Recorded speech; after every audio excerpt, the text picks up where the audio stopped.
Bismillahirrahmanirrahim. Assalamualaikum warahmatullahi wabarakatuh. Alhamdulillahi rabbil alamin.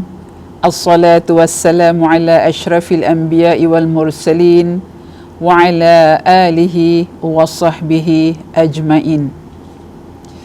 Ashhadu an la ilaha illallah wahdahu la syarika lah wa ashhadu anna Muhammadan abduhu wa rasuluh. Allahumma salli ala Sayyidina Muhammad wa ala ali Sayyidina Muhammad kama sallaita ala Sayyidina Ibrahim wa ala ali Sayyidina Ibrahim wa barik ala Sayyidina Muhammad kama barakta ala Sayyidina Ibrahim wa ala ali Sayyidina Ibrahim fil alamin innaka hamidum majid. Alhamdulillahirabbil alamin. Jamaah muslimah yang rahmati Allah, bertemu kita kembali dalam sesi kelas taklim muslimah yang dianjurkan oleh Masjid Darul Makmur setiap hari Rabu pagi. Alhamdulillah, bertemu kita kembali hari ini, hari Rabu. InsyaAllah kita telah masuk pada tarikh 29 Julai 2020. Kalau ikut bulan Islamnya bersamaan dengan 8 Zulhijjah. Saya mengucapkan selamat berpuasa sunnah kepada anda yang telah melakukan puasa sunnah Zulhijjah daripada awal 1 Zulhijjah, hari Rabu lepas hingga ke hari Rabu ni. InsyaAllah panjang usia, tanpa ada halangan apa-apa, hari ini kita akan masuk puasa kita pada 8 Zulhijjah. Esok 30 Julai bersamaan dengan 9 Zulhijjah. Itulah kemuncak ibadah haji, ibadah kurban kita dalam kita mengingati sejarah dan peristiwa yang berlaku sepanjang bulan Zulhijjah. Alhamdulillah, syukur Allah memberi kita satu nikmat yang banyak. Apabila kita telusuri cerita-cerita, kisah-kisah sejarah Rasulullah, sejarah para nabi, para awliya, para anbiya dalam Quran, mudah-mudahan sejarah tadi, kisah tadi akan membawa kepada kita satu pengajaran yang baik dan juga menjadikan kita insan yang bertakwa, la'allakum tattaqun. Baik ibu-ibu yang dirahmati Allah, sebagai menyambung lagi kita punya pelajaran hari ini, masih lagi dalam tajuk ibadah kurban tanda taqwa insan. Ibadah kurban tanda taqwa insan. Pada hari Rabu yang lepas, kita telah bincangkan bagaimana ketakwaan, keikhlasan, keridhaan seorang isteri yang bernama Siti Hajar yang telah ditinggalkan oleh suaminya Nabi Ibrahim AS beserta anaknya Nabi Ismail AS di tanah tandus. So hari ini kita mengungkap kembali, kita menilai kembali apakah peranan kita sebagai umat Islam. Dapat tak kita kukuhkan takwa kita sebagai seorang insan yang benar-benar bertakwa kerana Allah Subhanahu Wa Taala. Baik, sebelum kita mulakan, saya suka nak melafazkan kalimah-kalimah talbiyah. Inilah kalimah yang masya-Allah dalam bulan haji, dalam bulan Zulhijjah, apabila datang bulan-bulan Zulhijjah, kalimat talbiyah ini akan berkumandang sepanjang kita berada di tanah Mekah ketika mengerjakan rukun-rukun haji. Bismillahirrahmanirrahim. Mari bu, sama-sama kita lafazkan kalimat talbiyah. Mudah-mudahan terdetik di hati kita. Tanamkan niat kita, wahai Allah, satu saat terimalah kehadiranku, terimalah kedatanganku sebagai tetamu Allah, sebagai duyufur Rahman di rumahmu untuk mengerjakan ibadat haji, iaitu rukun Islam kita yang kelima. Mari bu, sama-sama. Mudah-mudahan walaupun kita tak dapat pergi ke masjid, tak dapat nak solat hari raya kat masjid, tapi kita boleh solat di rumah. Kita lafazkan kalimat talbiyah. Dengan kalimah ini meredakan jiwa kita, mengingat kita kembali nostalgia kita sepanjang kita di tanah Mekah, sepanjang kita di tanah bumi Madinah. Baik. Bismillahirrahmanirrahim. labbaik Allahumma labbaik labbaik la syarika laka labbaik innal hamda wan ni'mata laka wal mulk la syarika lah. Yang bermaksud, aku datang memenuhi panggilanmu ya Allah, aku datang memenuhi panggilanmu, aku datang memenuhi panggilanmu, tiada sekutu bagimu, aku datang memenuhi panggilanmu. Sungguh segala puji, nikmat dan segala kekuasaan adalah milikmu, tiada sekutu bagimu. Itulah Bu maksud daripada kalimah-kalimah talbiyah tadi. Mudah-mudahan puasa kita yang kita teruskan ya selama daripada minggu lepas hari Rabu sehingga hari Rabu ini, dan besoknya hari Khamis insya-Allah hari terakhir kita berpuasa. Mari kita semarakkan bulan-bulan Zulhijjah. Sebab itu Allah berikan pada kita, kerana bila kita takbir hari raya, Allahu Akbar, Allahu Akbar, Allahu Akbar. Kalau Aidil Fitri, habis saja kita hari raya dah bersalam-salaman dekat masjid ke kat mana, di habis khutbah, habis kita pergi takbir. Tapi kalau bulan Zulhijjah, Allah kasih kita daripada petang hari raya tu 9 Zulhijjah, petang tu maghrib saja dah berkumandang takbir kita. Kemudian diikuti dengan besok pagi kita melakukan lagi solat-solat sunnah Aidil Adha dengan penyembelihan korban, sentiasa berkumandang takbir tadi, Allah Akbar, Allah Akbar, memuji nama Allah, membesarkan keindahan Allah tadi. Kemudian Allah sambungkan lagi, habis saja hari tasyrik pertama iaitu 11 tasyrik. Hari pertama Zuhur ada takbirnya, Asar ada takbirnya, Maghrib ada takbirnya, Isya ada takbirnya, Subuh ada takbirnya. Sampailah diikuti kepada 13 hari tasyrik dalam bulan Zulhijjah. Ketika waktu Asar, disitulah takbir kita berakhir. Nampak keindahannya. Berkumandang Bu takbir di rumah kita. Mari kita ajak anak-anak kita syiarkan, kita imarahkan bulan Zulhijjah ni dengan sebaik-baiknya dalam keluarga kita. Kita tak dapat nak pergi kat masjid, tapi kita imarahkan dia dekat dalam rumah kita. Jadikan rumah kita sebagai masjid, jadikan rumah kita sebagai tempat kita berimam dan bermakmum dalam keluarga kita. InsyaAllah, mudah-mudahan Allah merahmati hamba-hambanya yang sentiasa datang dalam la'allakum tattaqun. Kita jadi insan yang bertakwa pada Allah SWT. Baik, kita teruskan. Hari Raya Aidil Adha bakal menjelang. Terselit kisah pengorbanan Nabi Ibrahim AS yang wajar dijadikan sebagai satu teladan baik. Ini nak menjadi kita takwa ni sebagai seorang insan ni, kita ambil sejarah-sejarah tadi. Dalam menghayati pengorbanan Nabi Ibrahim AS, kita juga tidak harus melupakan kepribadiannya sehingga beliau sanggup berkorban apa saja demi Allah. Tengok keindahan Nabi Ibrahim, korban sehingga sanggup tinggalkan anak dan isteri di padang tandus, kerana ini adalah perintah Allah. Perintah Allah. Sejauh mana kejujuran, bukan kejujuran, sejauh mana cinta Nabi Ibrahim. Sebab tu kata Allah kepada kita, kalau kamu cintakan aku, kata Allah, tunjuk bukti kita. Cinta bukan terlafaz pada bibir, saya cinta Allah, saya cinta Rasulullah, tapi diikuti dengan bukti kita, diikuti dengan pengakuan kita, diikuti dengan pelaksanaan kita. Adakah kita hanya saya sayang Rasulullah, tapi kita tak ikut sunnah-sunnah Nabi, kita abaikan apa yang Nabi ajarkan kepada kita?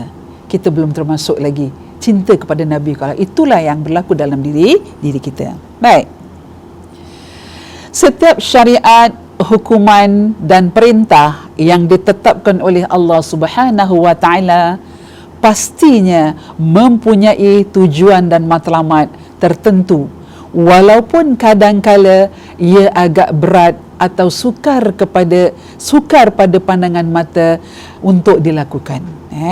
Setiap syariat, hukuman dan perintah yang ditetapkan oleh Allah pasti mempunyai tujuan dan matlamat, walaupun disukar untuk kita lakukan.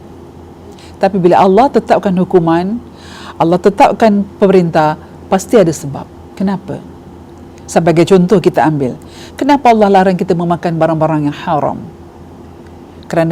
Kenapa kita dilarang memakan itu, makan yang haram? Kerana haram tu boleh merosakkan ibadah kita, boleh merosakkan hati kita. Sebab tu Allah kata, makanlah yang halal. tayyiban, halalan wa tayyiban. Makanlah yang halal, tayyiban yang baik. Kita tengok satu contoh, kita ambil binatang serangga lebah. Lebah makan yang bagus-bagus, menghisap madu bunga, dia menghinggapi dekat bunga, dia tak nak makan yang tak baik, sehingga keluar hasil daripada lebah tadi, poleni dipanggil, poleni, madu lebah yang berkualiti. Kalau kita pergi Malaysia, banyak kualiti jenis-jenis madu. Madu kelukut lah, madu inilah, madu ini. Dia akan ceritakan, oh madu ini, kenapa madu ini mahal? Kerana lebah tadi mengeluarkan hasil yang baik. Tengok, lebah akan hinggap satu bunga ke satu bunga, kerana dia nak menghasilkan suatu produk yang baik, yang boleh dimakan oleh kita. So, bila kita pula makan produk yang baik, hasilnya akan jadi kebaikan dalam diri kita, tidak memudaratkan. Tapi kita comparekan, kita bandingkan dengan seekor serangga bernama lalat. Lalat makan di tempat yang kotor, hinggap pun di tempat yang kotor. Dia takkan hinggap kat bunga-bunga ni yang cantik-cantik, dia takkan hinggap, tapi dia suka hinggap. Itulah peraturan, itulah hukum yang Allah berikan kepada, walaupun dia haiwan. Jadi itu satu contoh untuk kita sebagai manusia ambil iktibar, ambil pengajaran. Kerana kita orang yang beriman dan berfikir. Bila kita berfikir, kita tak akan makan yang benda-benda yang boleh memudaratkan, boleh merosakkan akidah ibadah kita, dalam kita nak menuju kepada mardatillah, kepada Allah Subhanahu wa taala. Baik, kita sambung lagi. Begitu juga dengan perintah ibadah kurban yang dari segi sejarahnya. Saya ulang balik, maaf. Begitu juga dengan perintah ibadah kurban yang dari segi sejarahnya dimulakan oleh Nabi Allah Ibrahim AS dan anaknya Nabi Allah Ismail AS. Pada hakikatnya, ibadah kurban adalah ibadah yang wajib dilakukan pada individu yang berkemampuan. Yang wajiblah. Tapi kalau kita tak berkemampuan, boleh kita tangguh. Yakinlah ibu-ibu, kalau kita tak berkemampuan untuk melakukan ibadah kurban, niat tu dah ada, tapi niat tadi Allah dah sertakan dengan pahala. Sebab tu Nabi kata, hadirlah, datanglah, saksikanlah apabila berlaku ibadah kurban di tempat kamu. Kita tak dapat nak melakukan ibadah kurban kerana keadaan kita sekarang ini, tapi kita boleh datang menyaksikan. Sekiranya akan datang setelah penyakit ini diangkat oleh Allah, dah reda, insya-Allah. Kalau ada lagi kurban di banjir-banjir, datang. Walaupun kita tak mampu nak melakukan, tapi kita diminta oleh Rasulullah hadir. Kerana dengan kehadiran kita tadi menyaksikan ibadah kurban, mudah-mudahan Allah akan angkat kita, insya-Allah. Satu saat giliran kita pula akan melakukan ibadah kurban. Ibadah kurban ni tak boleh pinjam-pinjam duitnya, tak boleh sharing-sharing. Kalau boleh, hasil daripada diri kita sendiri, hasil daripada titik peluh kita sendiri. Sebab tu kata Allah, hakikatnya ibadah ni wajib dilakukan pada individu yang berkemampuan. Yang berkemampuan pula, kalau dia rasa boleh, rezeki tu ada, dapat tiap tahun dia boleh bikin, tapi kalau tak nak bikin juga, ada dia punya kafaranya. Nanti kita akan sampai pada kat situ. Kenapa? Kalau orang yang berkemampuan, kata Allah, tak nak bikin kurban, salah satu kita ambil, janganlah orang tu dekat dengan tempat solatku. Begitu sekali hadis Nabi Muhammad SAW mengatakan, jika kita berkemampuan untuk melakukan ibadah kurban, tapi tak nak melakukan, maka kata Rasulullah, janganlah orang tu mendekati tempat solatku. Ni agak berat sikit ni kalau kita kaji hadis ni, tapi ini adalah satu peringatan Rasulullah untuk kita. Baik, kita teruskan. Ibadah kurban sebagai cara untuk mendekatkan diri kita kepada Allah Subhanahu wa taala. Sesungguhnya ibadah kurban adalah satu cara atau kaedah terbaik untuk mendekatkan diri kepada Allah, sebagaimana juga dengan ibadah solat individual. Kita solat, kita sendiri, berjamaah. Bila kita sendiri kat rumah, kita individual. Setiap kalimah-kalimah yang keluar daripada mulut kita, setiap apa saja yang keluar dalam kita solat, itu merupakan adalah kita sedang bermunajat pada Allah, sedang berdialog dengan Allah Subhanahu wa taala. Ibadah kurban, ibadah kurban juga dapat menjadikan salah satu ukuran aspek takwa seorang hamba kepada Allah yang Maha Esa. Ini berdasarkan firman Allah dalam surah Al-Maidah ayat 27 yang bermaksud, sesungguhnya Allah hanya menerima kurban dari orang yang bertakwa. Sesungguhnya Allah hanya menerima kurban dari orang yang bertakwa. Allah tak lihat kurban kita tu apakah kambing tu besar atau kecil. Allah tak melihat kurban kita tu apakah lembu yang cantik, yang handsome, yang gemuk, yang gebu, yang besar, yang mahal harganya. Allah tak melihat. Tapi dalam ayat selanjutnya, Allah berfirman yang bermaksud, daging unta dan darahnya itu sekali-kali tidak dapat mencapai keredaan Allah. Tetapi, kata Allah, ketakwaan dari kamulah yang dapat mencapaikannya. Ini surah Al-Hajj ayat ke-37. Allah tak lihat. Macam kita ni sekarang berpakaian. Allah tak melihat kita memakai apa, mahal ke murah ke. Innallaha la yanzuru suwarikum, kata Allah. Aku tak melihat itu semua. Tapi Allah melihat adalah sekeping hati yang ada dalam jiwa kita. Sekeping darah, sekeping daging, seketul daging yang ada dalam diri kita, iaitu adalah qalb, iaitu hati kita. Begitu dengan ibadah kurban kita. Allah tak pandang kita punya ibadah kurban kambing ke, lembu ke, unta ke, sehingga Allah berkata dalam surah Al-Hajj, daging unta dan darahnya itu sekali-kali tidak dapat mencapai keredaan Allah, tetapi ketakwaan dari kita inilah yang dapat mencapainya. Ini Allah minta kita. Apakah kita ikhlas? Mak cakap bu, kadang-kadang bila kita lakukan ibadah kurban dekat masjid, kat mana-mana lah, kat luar negeri ke apa, bila kita jumpa saudara mara kita, kebetulan ditanya, pakcik korban hari ni, korban berapa ekor? Yang bertanya tu biasa saja, tapi yang menjawab soalan ni, 4 ekor awak, kat mana? Kita ambil dekat Indonesia, kita ambil dekat Filipin, kita ambil dekat dekatnya Australia, 4 ekor. Kadang-kadang dari perkataan tu timbul riak. Bila dah riak, ibadah kita jadi macam mana? Memang kadang-kadang kita pun tak sengaja nak cakap macam itu. Ini yang kata Allah. Allah tak melihat, tapi Allah melihat ketakwaan kita. Kita korban tahun ini 4 ekor, 5 ekor, masjid ni. Tapi kita kadang-kadang lupa syarat dan rukun-rukun dalam kita melakukan ibadah kurban. Ada syarat-syaratnya bu, kita nak melakukan ibadah kurban. Apa yang perlu kita lakukan? Walaupun kita punya kurban, ibadah kurban kita lakukan di luar negeri, kita kena ikut syarat-syaratnya.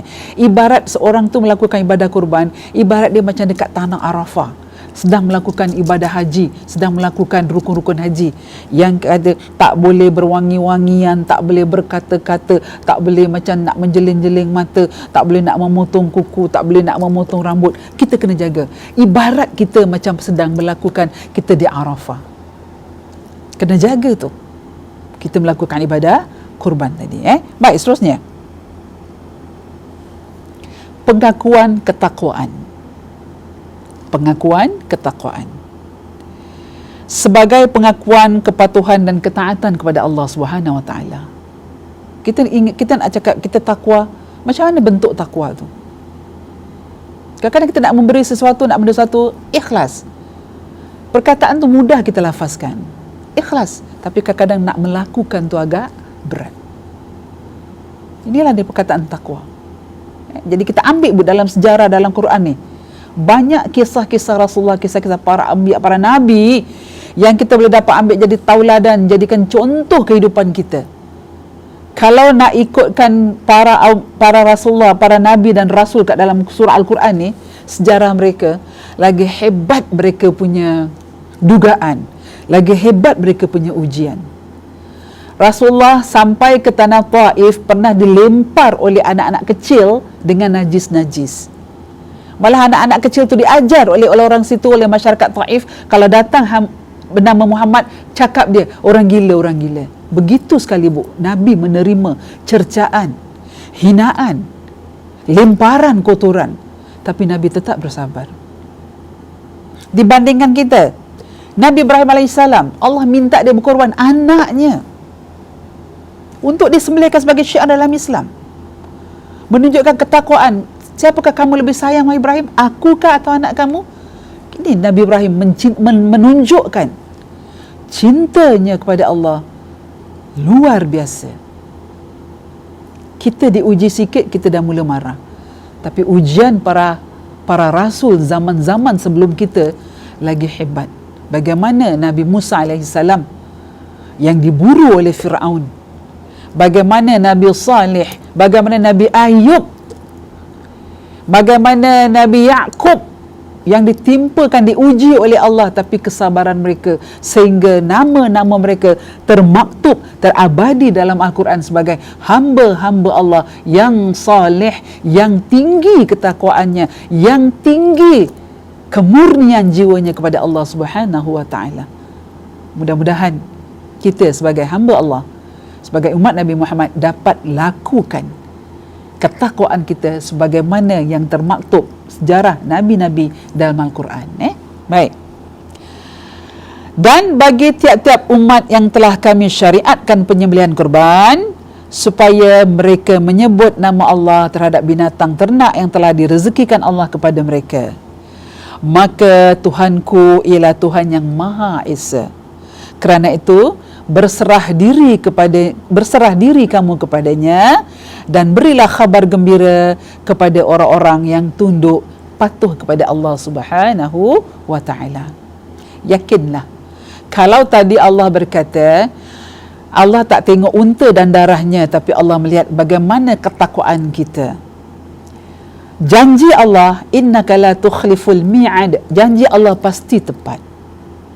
Orang yang bertakwa, orang yang berkorban kerana Allah SWT, betul-betul takwa, betul-betul ikhlas kerana korbannya, maka ganjarannya, kata Allah, besok di akhirat Allah akan suruh kita datang, tampil kat depan Allah. Wahai Allah, inilah korbanku. Maka kata Allah, kalau ini korbanku, kamu telah melakukan dengan ikhlas dan takwa, maka kiralah bulu-bulu kambing ni.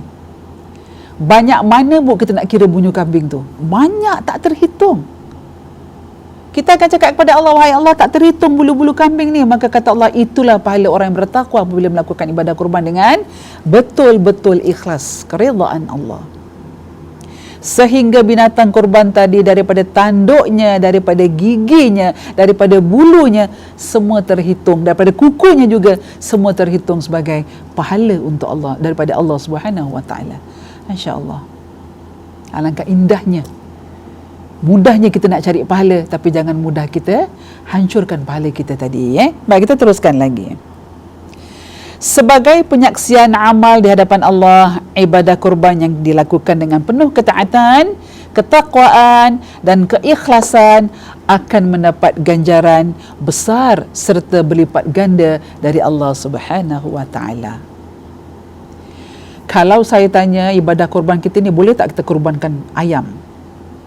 Tak kira lah ayam Belanda ke, ayam apa yang kecil-kecil tu, boleh tak bu? Ibadah korban kita ni korban juga kan, ayam. Tapi ingat, daging ayam tidak mencukupi untuk kita agih-agihkan kepada fakir dan miskin. So syarat-syarat kita nak korban adalah unta yang paling besar. Kita ada unta dulu.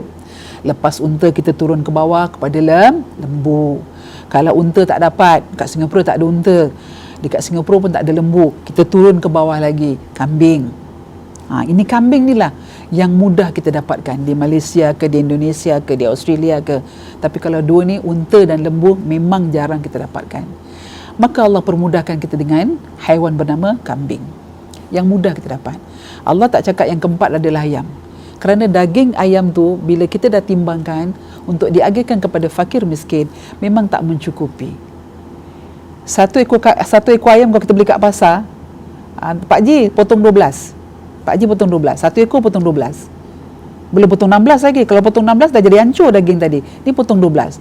Nak kasih satu orang seekor, memang tak mencukupi. Sebab itu Allah minta kita, kalau berkemampuan unta, tak berkemampuan lembu, tak berkemampuan juga kambing, tak kemampuan juga kambing, tunggu. Allah tak memaksa kita. InsyaAllah akan datang. Ada rezeki kita buat. Tapi jangan kita cakap, Ustazah, tahun ini sekorban ayam, Ustazah. Berapa ekor? 5 ekor ayam. Korban untuk petang raya ialah untuk masak rendang. Tapi kalau untuk korban betul-betul nak memberi kepada fakir miskin, memang tak ada dalam hadis dan tak ada dalam Al-Quran. Ini 3 haiwan ni lah. Kerana dia badannya besar. Bila ditimbang, dagingnya mencukupi untuk kita agihkan kepada yang berhak menerima daging korban tadi. Baik. Kemudian kita teruskan. Ini berdasarkan hadis Nabi yang bermaksud, pada setiap helai bulunya itu, kita akan memperoleh satu kebaikan.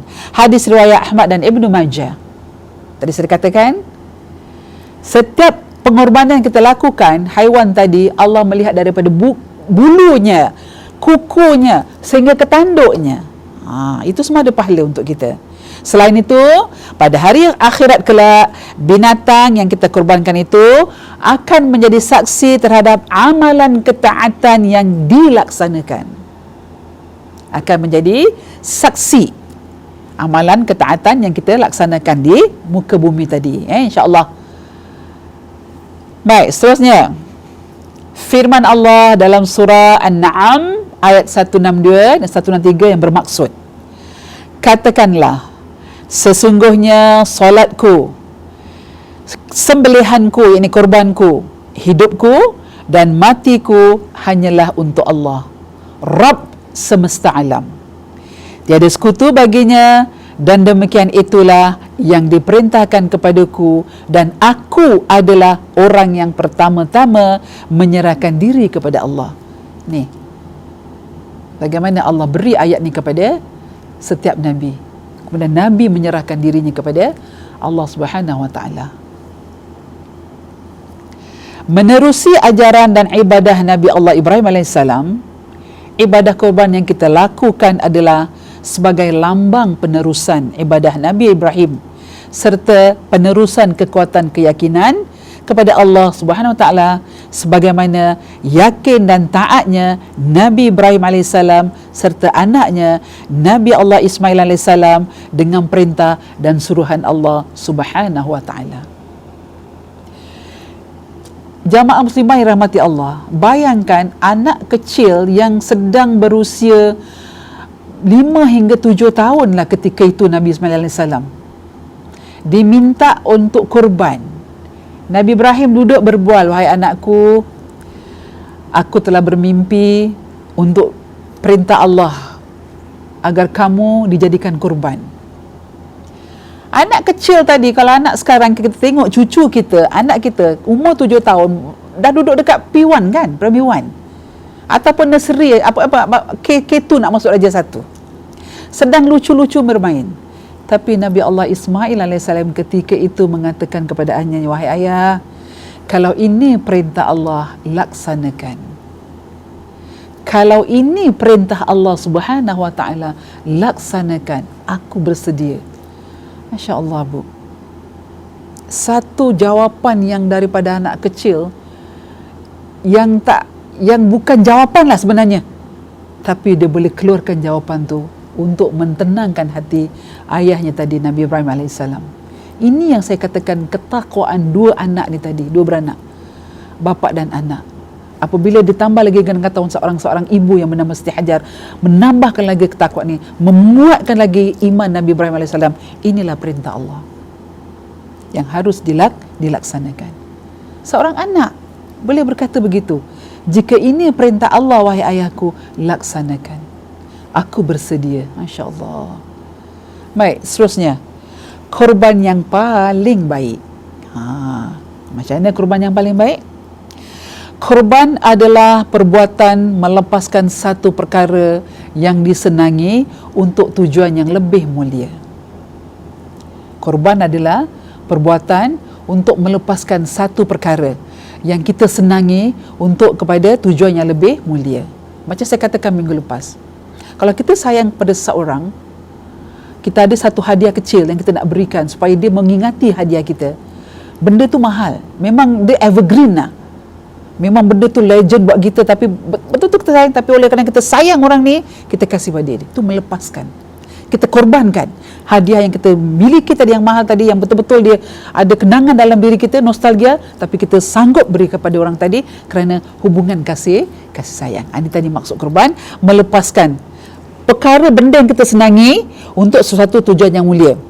Macam tadi kita bila kita ada harta, bila kita gaji agak ada lebih sikit Allah kasih, kenapa kita tak boleh lakukan ibadah korban tiap-tiap tahun? Kita melepaskan sedikit harta kita dekat dunia tadi untuk kebaikan yang Allah suka. Ini kalau kita maksudkan dia seperti itu. Baik, terusnya. Allah SWT mengetahui apa yang terkandung dalam hati seorang insan. Sama ada kita tu betul-betul nak ikhlas ataupun hanya nak untuk sebagai riak ke atau nak tunjuk-tunjuk ke, Allah pasti tahu. Allah yang menjadikan kita. Allah tahu isi hati kita. Apabila seorang manusia bertekad untuk melakukan sesuatu azam kerana Allah tetapi terhalang, maka yakinlah bahawa pahalanya sama seperti kita telah melakukan azam tersebut. Macam tadilah saya cakap, bila kita nak ada niat nak melakukan ibadah korban tapi tak mampu untuk tahun ini kerana rezeki kita ada kurang sikit. Bila kita dah ada niat, ya Allah, tahun ini nak lakukan ibadah kurban tapi tak mampu, ya Allah, insya-Allah tahun depan. Niat tadi bila kita dah jatuhkan, maka Allah akan kasih kita pahala sama dengan niat kita tadi. Dengan azam kita tadi untuk melakukan kebaikan. Baik. Demikian pula pengertian takwa dikaitkan pula dengan tanda-tanda orang yang bertakwa atau manifestasi takwa serta penghargaan Allah terhadap orang-orang yang bertakwa sebagai berikut. Tanda orang bertakwa dalam surah Al-Imran ayat 134, yang maksudnya orang-orang yang menafkahkan hartanya baik di waktu lapang maupun sempit, dan orang-orang yang menahan amarahnya dan memaafkan kesalahan orang. Allah menyukai orang-orang yang berbuat kebajikan. Surah Ali Imran ayat 134. Jadi ini kata Allah berkatakan tanda takwa tadi. Pertama, saya ambil petik tadi, jadi orang yang Allah suka, orang-orang yang berbuat kebajikan. Dan seterusnya, apa yang diinginkan Tuhan daripada berkorban bukan banyak dagingnya. Apa yang Allah inginkan ibadah korban kita tu bukan daripada banyak dagingnya ataupun mahal binatang korban tadi. Akan tetapi yang diharapkan adalah kita ini menjadi insan yang jiwanya dilembutkan dan dilunakkan untuk sanggup berpisah dengan sedikit harta yang kita sayangi demi Allah Subhanahu wa taala. Ini yang Allah inginkan. Kita lepaskan sedikit harta kita demi untuk kepada Allah Subhanahu wa taala.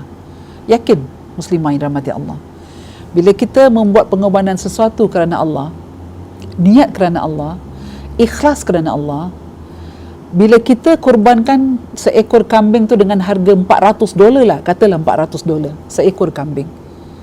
$400 tu kalau kita dengan takwa, kita dengan betul-betul ikhlas kita kerana Allah, kerana betul-betul nak mendapatkan pahala daripada Allah, maka Allah akan ganti 400 tadi dengan berlipat kali ganda yang kita tak tahu daripada mana datangnya nanti.